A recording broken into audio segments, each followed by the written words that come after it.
नमस्ते और स्वागत है आपका रियलिटी चेक में। आज हम लाए हैं 3 बड़े अपडेट्स जो रियल एस्टेट सेक्टर के अलग अलग डायमेंशंस को हाईलाइट करते हैं।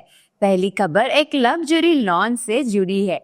सनटेक रियलिटी ने अनाउंस किया है अपना अल्ट्रा प्रीमियम ब्रांड एमेंस। लेकिन सवाल ये है 20,000 करोड़ के प्रोजेक्ट्स के साथ लग्जरी होम्स को कैसे रिडिफाइन किया जा रहा है। दूसरी खबर एक मेगा कमर्शियल डील से है। कैपजेमिनी ने अपना एरोली नॉलेज पार्क बेच दिया है, लेकिन क्यूरियोसिटी ये है 550 करोड़ की इस ट्रांजैक्शन का बायर कौन है और इससे मार्केट पर क्या असर होगा। और तीसरी खबर बैंगलोर से है, जहां कर्नाटका कैबिनेट ने एक ऐसा रिलीफ अनाउंस किया है जो थाउजेंड्स ऑफ होम ओनर्स के लिए गेम चेंजर बन सकता है। लेकिन सवाल ये है बिना ओसी के इलेक्ट्रिसिटी कनेक्शंस लीगलाइज कैसे होंगे। तो आज के एपिसोड में हम डिकोड करेंगे एक तरफ लग्जरी हाउसिंग का नया स्टैंडर्ड, दूसरी तरफ कमर्शियल रियल एस्टेट का बिगेस्ट शिफ्ट और तीसरी तरफ रेगुलेटरी चेंजेस जो बायर्स के लिए डायरेक्ट इम्पैक्ट लाते हैं। Hello and welcome to Reality Check powered by NoBrokerage.com, a registered trademark website where you can buy properties with no brokerage and no subscription fees. चलिए शुरू करते हैं पहली खबर से। सनटेक रियलिटी के नए अल्ट्रा लग्जरी ब्रांड एमेंस के लॉन्च से।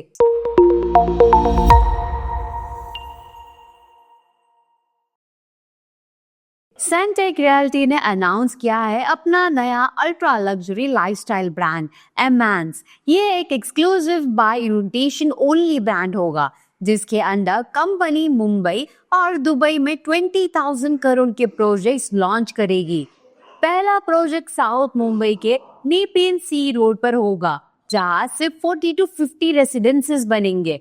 हर होम 8,000 to 10,000 स्क्वायर फीट का होगा, पूरा एक एक फ्लोर पर स्प्रेड, और प्राइस 150 करोड़ से शुरू होगी। लॉन्च रेट 2.5 लाख पर स्क्वायर फीट तक एक्सपेक्ट की जा रही है, जो इससे इंडिया के सबसे एक्सपेंसिव रेसिडेंशियल प्रोजेक्ट्स में से एक बनाता है। Residences double height duplex layout के साथ आएंगे। सीलिंग हाइट 4.5 मीटर्स होगी और अमेनिटीज मल्टीपल लेवल्स पर स्प्रेड होंगी। ग्रैंड लॉबीज, रिक्रिएशनल स्पेसेस और luxury parking included. Habitable unit सिर्फ 16 फ्लोर से ऊपर शुरू होंगी। दूसरा प्रोजेक्ट दुबई के बुर्ज खलीफा कम्युनिटी में लॉन्च होगा, जिसमें सनटेक अपना पहला इंटरनेशनल फुटप्रिंट क्रिएट करेगा। चेयरमैन कमल खेतन ने कहा कि एमेंस एक नया लेक्सिकॉन ऑफ लग्जरी है, जो मैग्नीट्यूड और इंडल्जेंस का फ्यूजन है, मतलब life beyond luxury. Sunteck realty के पास ऑलरेडी 52.5 मिलियन स्क्वायर फीट का डेवलपमेंट पाइपलाइन है अक्रॉस मुंबई मेट्रोपॉलिटन रीजन, लेकिन एमेंस उनकी सबसे एलाइट पोजीशनिंग होगी। आपने अल्ट्रा लग्जरी होम्स के बारे में सुना है, अब बात करते हैं एक आईटी पार्क के सेल की, जो मुंबई मेट्रोपॉलिटन रीजन का बिगेस्ट कमर्शियल ट्रांजैक्शन बन गया है। कैपजेमिनी टेक्नोलॉजी लिमिटेड ने अपना एरोली नॉलेज पार्क थाने डिस्ट्रिक्ट में पुणे बेस्ड पंचशील रियलिटी के आर्म को बेच दिया है 550 करोड़ में। ये 2025 के सबसे बड़े कमर्शियल रियल एस्टेट ट्रांजैक्शंस में से एक माना जा रहा है। ट्रांजैक्शन 17 सितंबर 2025 को रजिस्टर हुई, जिसमें 27.5 करोड़ स्टैम्प ड्यूटी भी पे की गई है। डील में 15.38 एकर्स के मल्टीपल प्लॉट्स और बिल्डिंग्स शामिल है। टोटल 5 कमर्शियल बिल्डिंग्स, एक training centre, visitor plaza, utility buildings, 3 cafes और एक गेस्ट हाउस। ये कैंपस एक मेजर आईटी हब है, जहां यह टेक्नोलॉजीज जीईपी, एटॉस ग्लोबल और सोल्केन टेक्नोलॉजीज जैसे कंपनीज ऑपरेट करती है। पंचशील रियलिटी के लिए ये मुंबई मेट्रोपॉलिटन रीजन में एक और बड़ा एक्सपेंशन स्टेप है। इससे पहले फरवरी 2025 में उन्होंने नवी मुंबई के घनसोली एमआईडीसी एरिया में 2 इंडस्ट्रियल लैंड पार्सल्स 615 करोड़ में खरीदे थे। लग्जरी और कमर्शियल रियल एस्टेट में अपने मार्क के लिए फेमस पंचशील रियलिटी ने ट्रम्प टावर्स पुणे जैसे लैंडमार्क प्रोजेक्ट्स भी बनाए हैं। एरोली नॉलेज पार्क का एक्विजिशन उनके मुंबई पोर्टफोलियो को और स्ट्रॉन्ग करेगा। आईटी हब के सेल के बाद अब रेगुलेटरी रिलीफ की बात करते हैं। बैंगलोर में अब 1200 स्क्वायर फीट से बड़े प्लॉट्स पर बने घरों को ऑक्यूपेशन सर्टिफिकेट की जरूरत नहीं होगी। कर्नाटका कैबिनेट ने डिसाइड किया है कि बैंगलोर के अंदर जो रेसिडेंशियल बिल्डिंग्स 1200 स्क्वायर फीट से बड़े प्लॉट्स पर बने हैं, उन्हें अब ऑक्यूपेशन सर्टिफिकेट लेना मैंडेटरी नहीं होगा। ये डिसीजन इसीलिए लिया गया क्योंकि हजारों कंप्लीटेड हाउसेस इलेक्ट्रिसिटी कनेक्शन के बिना फंसे हुए थे, क्योंकि उनके पास ओसी नहीं था।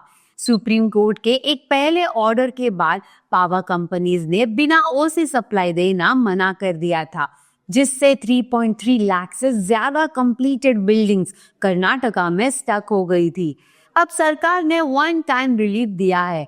ऐसे घरों को बेसिक सिविक अमेनिटीज जैसे इलेक्ट्रिसिटी मिल पाएगी, लेकिन ये एग्जेम्पशंस वेरिफिकेशन और कंप्लायंस चेक्स के बाद ही मिलेगा।